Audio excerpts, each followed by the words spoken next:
Bonjour et bienvenue à ce tutoriel sur OpenElement qui porte sur les packs UserSpace 01. Le but de ces éléments est de créer des outils permettant d'enregistrer des usagers et de leur donner un accès privilégié à une zone de votre site. Ces outils sont les packs ou des pages.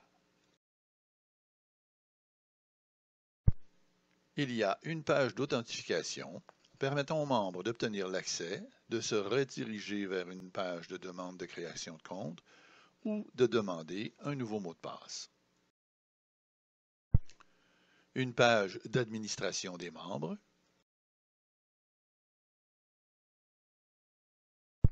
une page de création de compte d'usagers, une page d'édition de profil de l'usager, un élément PAC 50 qui protège les pages de votre choix,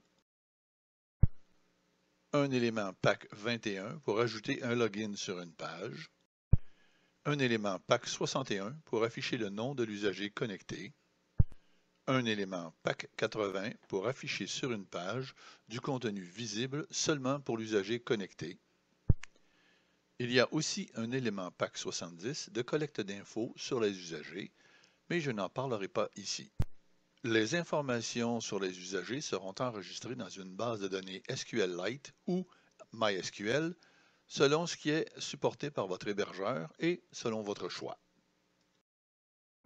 Bien sûr, toute collecte de données personnelles devant se plier aux lois, je vous laisse le soin de gérer cet aspect. Je démarre avec une copie du projet issu du tuto sur la création d'un site responsive. Pour des raisons de structure, j'ai créé un dossier que j'ai nommé Zone usager et dans lequel j'ai mis une page que je vais sécuriser plus tard pour le besoin de la démonstration. J'ai choisi de faire ainsi, mais ce n'est pas une obligation. En effet, toutes les pages de votre site peuvent être protégées où qu'elles soient. Commençons par implanter les packs.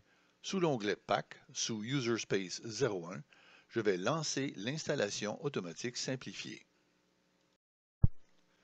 Je sélectionne le mode détaillé et je passe au suivant. Ici, il est possible de modifier le nom et le dossier de chacune des 4 pages qui seront créées. Je préfère simplifier les noms pour la démonstration. Sur l'écran suivant, on doit choisir un mot de passe de départ pour le compte de l'administrateur des usagers.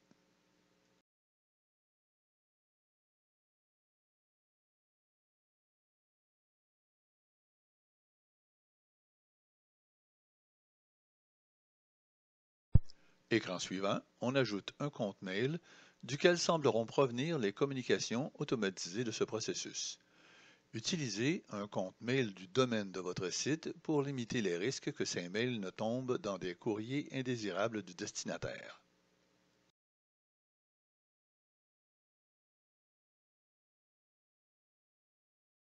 Sur l'écran suivant, on lance l'installation.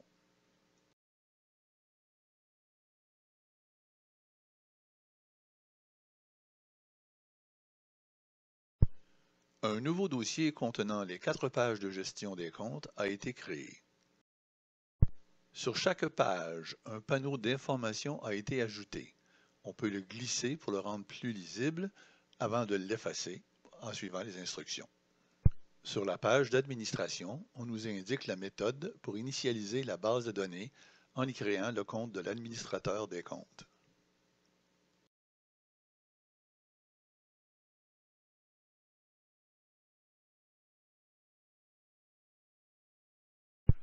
Sur la page Login, on y indique de ne pas l'utiliser comme page d'accueil. Sur la page de création de compte, on peut voir les différents champs qui seront configurés dans la base de données. Cette page sera utile si vous désirez que les usagers s'inscrivent eux-mêmes. Vous pourrez aussi l'utiliser pour enregistrer vous-même vos membres. Les champs marqués d'un astérisque sont obligatoires. Les autres peuvent être retirés ou rendus invisibles selon le besoin. Ne perdez jamais de vue l'aspect légal de la chose lorsque vous collectez des données personnelles. C'est aussi un endroit où vous devrez ajouter un lien vers votre page expliquant vos politiques sur la confidentialité et votre engagement envers les données des usagers. La page suivante permettra aux usagers de changer leur mot de passe et d'éditer leur profil. Aucune de ces 4 pages n'est responsive. Vous devrez les modifier en conséquence. Maintenant, la base de données. La base de données par défaut est une BD SQLite. Il n'y a pas de mot de passe à y ajouter. Le compte d'administration des usagers en sera le maître. Le niveau de sécurité va avec. Je dois publier ce site, puis ouvrir la page d'administration des comptes pour initialiser la base de données créée sur l'hébergement.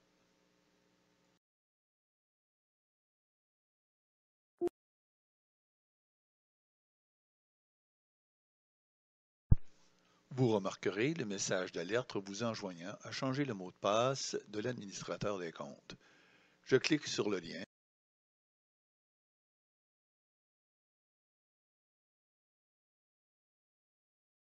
J'ajoute un compte mail et j'entre le mot de passe actuel.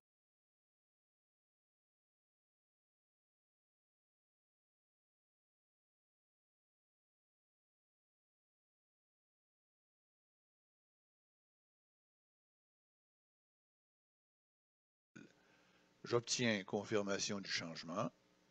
Je retourne à la page précédente. L'alarme est partie. À partir de maintenant, la BD est active et le compte de l'administrateur est valide. On peut y ajouter des usagers. Maintenant, voyons les différences avec MySQL. Revenons en arrière, juste avant la publication du site.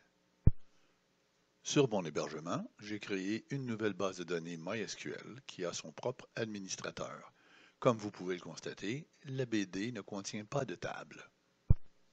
Je change donc le type de la base de données par défaut pour MySQL. L'hôte est mon nom de domaine. L'utilisateur est celui de l'administrateur de la base de données avec son mot de passe ainsi que le nom de la BD que j'ai créée. Je publie le site. Bien sûr, j'ai préalablement effacé la publication précédente sur mon hébergement. J'ouvre la page d'administration et on peut maintenant constater grâce à PHPMyAdmin que du contenu a été ajouté à la BD. Je passe sur le contenu de la BD car ce n'est pas le but de l'exercice. Il est impératif de changer dès maintenant le mot de passe de l'administrateur des comptes et d'y ajouter une adresse courriel.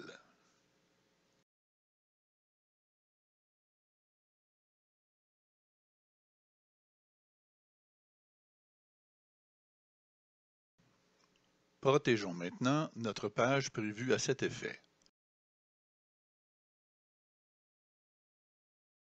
Présentement, si je tente de l'ouvrir, rien ne m'en empêche. Je glisse le pack 50 sur ma page.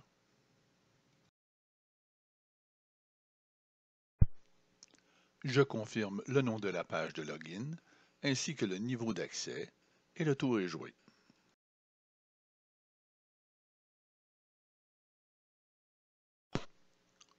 Je m'assure que le mot de passe de l'administrateur de la base de données est toujours indiqué. Je publie la page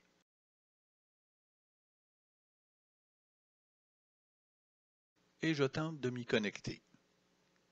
Je dois maintenant être connecté pour y accéder.